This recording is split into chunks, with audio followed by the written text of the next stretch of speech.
Good afternoon, everyone. This is Dan with Senior E-Bike Nation. Welcome to another garage adventure. Hey, we're going to talk about what seniors primarily are looking for in an e-bike. Is cost your only concern? Is 20-inch bikes, 26-inch bikes, are those a couple of things that you want information on? Now, there's several different kind of ways you can look at this as far as purchasing an e-bike. You're either going to want to purchase a bike that is fit your mobility, which I certainly think a 20-inch bike would come into better play for you on choice of bike. Or do you want to go out and just have fun on a 26-inch by 4-inch fat tire bike where you can go off-road, you can ride on bike trails or road? Do you want something that's fast, which I don't prefer as a creator, especially because I'm promoting bike safety, certainly first and foremost for my seniors that follow me on my channel. And I want to thank all my subs that have subscribed to my channel and follow me along on these videos. I try to give as much information as I can to where it can help you folks make good decisions when you decide to go ahead and purchase your first e-bike, or you just are going to purchase more e-bikes. We're going to talk about accessories a little bit. We'll talk about should you buy local, should you buy online. There's several different factors weigh into choices when it comes to e-bikes and what fits you best for your purchase. So when I talk about purchases of e-bike, let's talk about that right out of the gate, especially for folks that have never ridden an e-bike and they're just looking into getting into riding them. Because you're getting older. I'm 72 years old, so I ride probably 2,000 to 3,000 miles a year. And it's really changed who I am since I've retired a couple years ago. I can get out and enjoy riding. I can get out and enjoy nature. I meet a lot of really neat people when I'm riding. So, there's several factors that weigh into why people purchase e-bikes. Now, we can talk about purchasing an e-bike, especially from somebody that's local. If you purchase from somebody that's local, you're going to be able to take that bike back to get it worked on, whether it be tune-up, adjustments, anything happens to the motor or electronics on the bike. You're going to be able to get more care, certainly, than you will online, because that bike shop's got a reputation to uphold, and they want to make sure that you're satisfied as a consumer. So anybody that's purchasing an e-bike for the first time, I'm certainly going to recommend find a local bike shop. You can test ride these bikes, and that way you can find what you're comfortable with, what fits you. And there's so many factors that can be involved on riding an e-bike, especially if you've never ridden one. And if you've not been able to get out and ride a bike since you're a kid, these things can change everything about us as seniors to get out and enjoy life instead of sitting on the couch or in a recliner and letting life just happen to you. I get out and stay busy and make things happen. So yeah, I think if you're going to purchase an e-bike, go to a local bike shop, ask plenty of questions, tell them any disabilities you may have, anything that would keep you away from a bigger bike. 26-inch bike.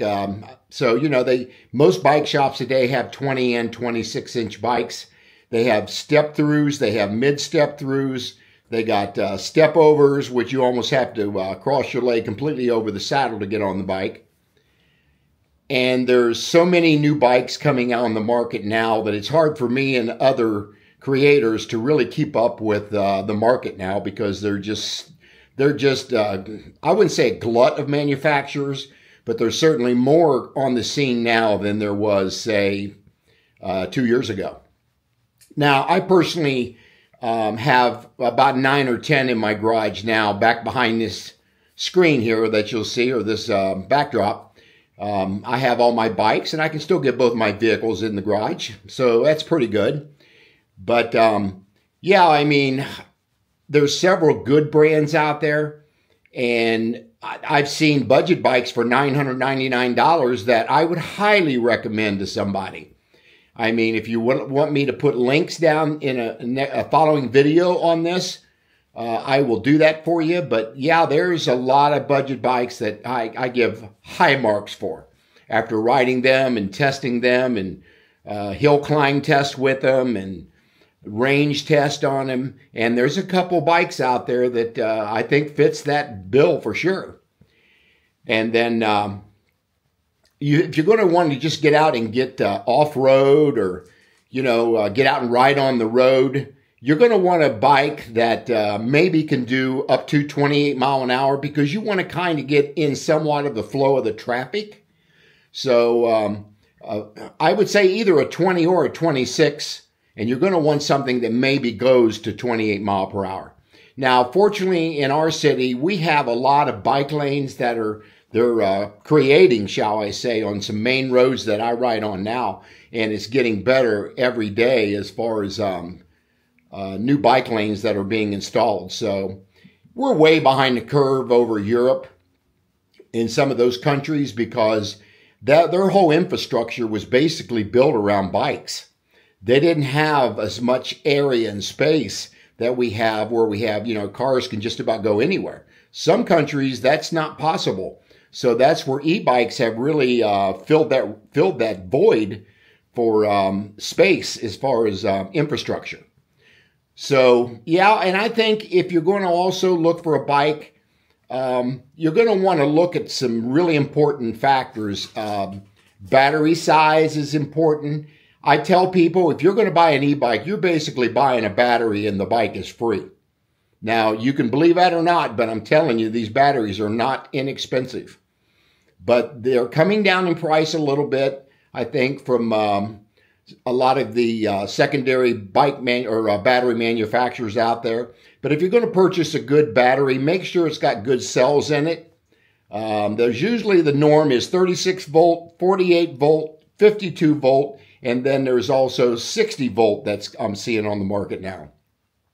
Make sure they got good cells in them, like Samsung, maybe LG, Panasonic. Those are three of your best battery cells. So make sure it's a good one. And don't just buy the cheapest thing on the market because trust me, you're going to regret it. So that's a little bit about batteries. You're going to want to try to find a bike that's got good hydraulic brakes on them. That's not critically important, but it's important to me when I'm reviewing these things. So you want a good bike. It's got hydraulic brakes. You're going to want front and rear suspension if you can find it on a bike. Primarily the front suspension for sure. Now you can buy suspension seat post for your saddle, so that's out there as well. But yeah, you want to look for a bike that you can sit on, and that's why I recommend going to a bike shop for people that are new into this game, because you can sit on that bike. You can see if the saddle is comfortable, and the first thing you're going to notice if you have not ridden a bike in a number of years, I don't care if you got padding in your bike shorts or whatever, you're going to feel it in your backside for 2 or 3 days until your butt gets used to that saddle. Because now I like the saddles are a little bit wider. So I'll take the bike saddles off of most of my bikes and I'll put on a bike seat that I particularly like called Blue Wind. I can put a link down in the description box for you for that seat. I highly recommend that one. It's a wide seat. It's very comfortable. And so that's something you want to look at. Make sure that you get good quality tires on a bike. Now, if you're going to get a bike, most of them come out with good quality tires, either CST, CRT, or Kenda. Then you've also got an entry level called Chaoyang. Now, I changed my bike's tires that had Chaoyang on them, and I put mostly Kenda tires or an aftermarket tire that's kind more like a motorcycle tire than it is a bike tire. Now, with that said, I also put flat out in every one of my tires, as soon as I get the bike in, if it's brand new, I'm going to take it out of the box and I'm going to put flat out in those tires before I even ride it. That helps prevent getting flat tires. So there's a couple things I'm going to do on a video, maybe the next video, on components that you need when you're on a bike ride, whether it be for stuff that you need to carry with you, battery operated pumps, stuff like that, stem removers so you can put the flat out in, tire gauges, patch kits. There's several things that I carry with me, bike levers. So I'll get a list of those things together for you folks. But then another thing you want to look for is, again, good quality brakes are very important. The hydraulic brakes, as I mentioned. And most bikes come either 160, 180 millimeter rotors. I typically like to change it out to the 180 millimeter rotors.